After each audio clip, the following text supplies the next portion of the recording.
നമസ്തേ, പ്രീതാസ് കെലറിലേക്ക് സ്വാഗതം. എല്ലാവരും സുഖമായിരിക്കുന്നു എന്ന് വിശ്വസിക്കുന്നു. ഇന്ന് നമ്മളിവിടെ ഉണ്ടാക്കാൻ പോകുന്നത് ഇഡ്ഡലിക്കും ദോശയ്ക്കും കപ്പയ്ക്കും മുട്ടയ്ക്കും ചോറിനും എല്ലാറ്റിനും ഒരുപോലെ പോകുന്ന വളരെ ടേസ്റ്റി ആയിട്ടുള്ള പെട്ടെന്ന് തയ്യാറാക്കാൻ പറ്റുന്ന 2 തരത്തിലുള്ള ചട്നികളാണ് ഉണ്ടാക്കാൻ പോകുന്നത്. അപ്പോൾ വീഡിയോ എല്ലാവരും സ്കിപ്പ് ചെയ്യാതെ മുഴുവനായിട്ട് കാണുമെന്ന് വിചാരിക്കുന്നു. വീഡിയോ ഇഷ്ടമായിട്ടുണ്ടെങ്കിൽ ഒന്ന് ലൈക്ക് ചെയ്യാനും മറ്റുള്ളവർക്കൊക്കെ ഷെയർ ചെയ്ത് കൊടുക്കാനും മറക്കില്ലല്ലോ. സബ്സ്ക്രൈബ് ചെയ്യാത്തവർ ഒന്ന് സബ്സ്ക്രൈബ് ചെയ്യാനും മറക്കല്ലേ.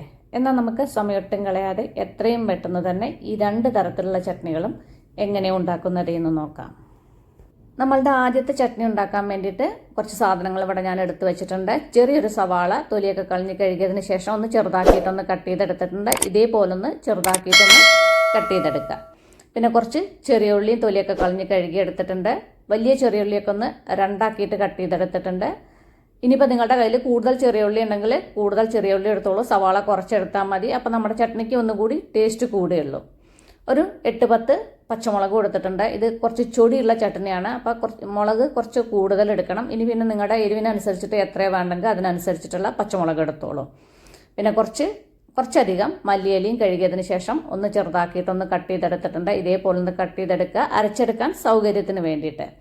പിന്നെ കുറച്ച് പുതിന ഇല എടുത്തിട്ടുണ്ട്. കഴുകിയതിന് ശേഷം അതിൻ്റെ ഇല മാത്രം ഒന്ന് ഊരിയെടുത്തിട്ടുണ്ട്. ഇനി നിങ്ങളുടെ കയ്യിൽ പുതിന ഇല ഇല്ലെങ്കിൽ മല്ലിയില മാത്രം മതി, കുറച്ചധികം എടുത്താൽ മതി. ഇനി ചട്നി അരച്ചെടുക്കാം. അതിന് വേണ്ടിയിട്ട് മിക്സിയുടെ ഒരു ജാർ എടുത്തിട്ട് അതിലേക്ക് നമ്മളിപ്പോൾ കട്ട് ചെയ്ത് വെച്ച സവാളയും ചെറിയ ഉള്ളിയും ഉണ്ടല്ലോ, ആ സവാളയും ചെറിയ ഉള്ളിയും ഇതിലേക്ക് ഇട്ട് കൊടുക്കുക. പിന്നെ ആ പച്ചമുളക് വലുതാക്കിയിട്ട് അങ്ങനെയാണ്, അപ്പോൾ അത് അരച്ചെടുക്കാൻ ബുദ്ധിമുട്ടാണ്. അപ്പോൾ നമുക്കിതുപോലെ 2ആക്കിയിട്ട് എല്ലാ പച്ചമുളകും ഒന്ന് ഇതേപോലെ 2ആക്കിയിട്ടൊന്ന് കട്ട് ചെയ്തിട്ട് കൊടുക്കാം.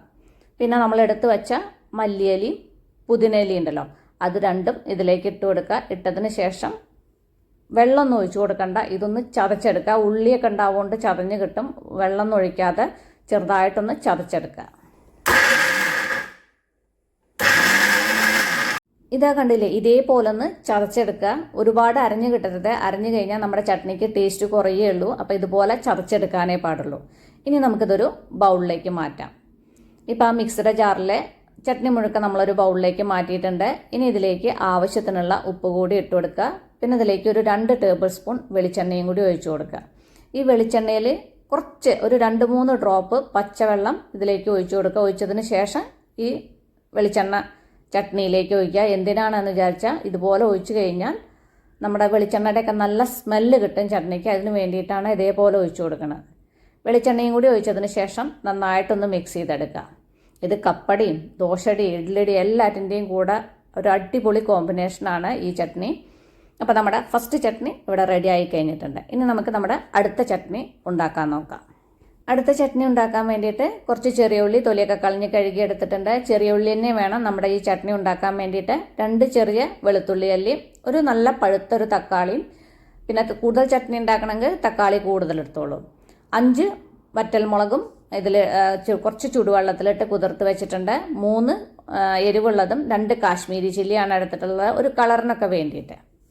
ഇനി മിക്സിയുടെ ഒരു ചെറിയ ജാർ എടുത്തിട്ട് അതിലേക്ക് നമ്മളിപ്പോൾ ഈ കുതിർത്ത് വെച്ച മുളകുണ്ടല്ലോ, ആ മുളകും പിന്നെ കുറച്ച് വെള്ളം, ഒരുപാട് വെള്ളം ഒഴിച്ചേണ്ട, കുറച്ച് വെള്ളം ഒഴിച്ചിട്ട് ഇതൊന്ന് നന്നായിട്ടൊന്ന് കറക്കിയെടുക്കുക. മുളക് ഒന്നുകൂടി നന്നായിട്ട് അരയണ്ടേ, അപ്പം ആദ്യം ഒന്ന് നന്നായിട്ടൊന്ന് കറക്കിയെടുക്കുക.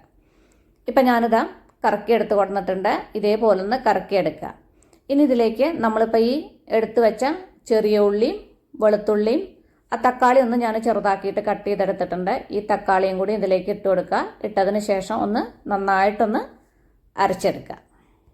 ഇനി ഒരു പാൻ എടുത്തിട്ട് അതിലേക്ക് കുറച്ച് വെളിച്ചെണ്ണ ഒഴിച്ചു കൊടുക്കുക. വെളിച്ചെണ്ണ ആകുമ്പോഴാണ് ചട്നിക്ക് നല്ല ടേസ്റ്റ് ഉണ്ടാവുക. അതിലേക്കൊരു 1 ടീസ്പൂൺ കടുക് ഇട്ട് കൊടുക്കുക. പിന്നെ ഒരു തണ്ട് കറിവേപ്പിലയും കഴുകിയിട്ട് അതും ഊരിയിട്ട് ഇതിലേക്ക് ഇട്ട് കൊടുക്കുക.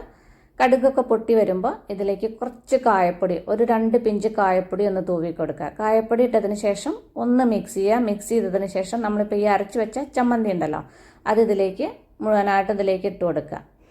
പിന്നെ ഇതിലേക്ക് ആവശ്യത്തിനുള്ള ചമ്മന്തിയിലേക്ക് ആവശ്യത്തിനുള്ള ഉപ്പ് കൂടി ഇട്ടതിന് ശേഷം നന്നായിട്ടൊന്ന് മിക്സ് ചെയ്തെടുക്കുക. മിക്സ് ചെയ്തെടുത്താൽ പോരാ, ഒന്ന് നന്നായിട്ടൊന്ന് വഴറ്റിയെടുക്കുക. ആ തക്കാളിയിലെ വെള്ളമൊക്കെ വറ്റി എണ്ണയൊക്കെ തെളിഞ്ഞ് വരുന്നത് വരെ ഒന്ന് വഴറ്റിയെടുക്കുക.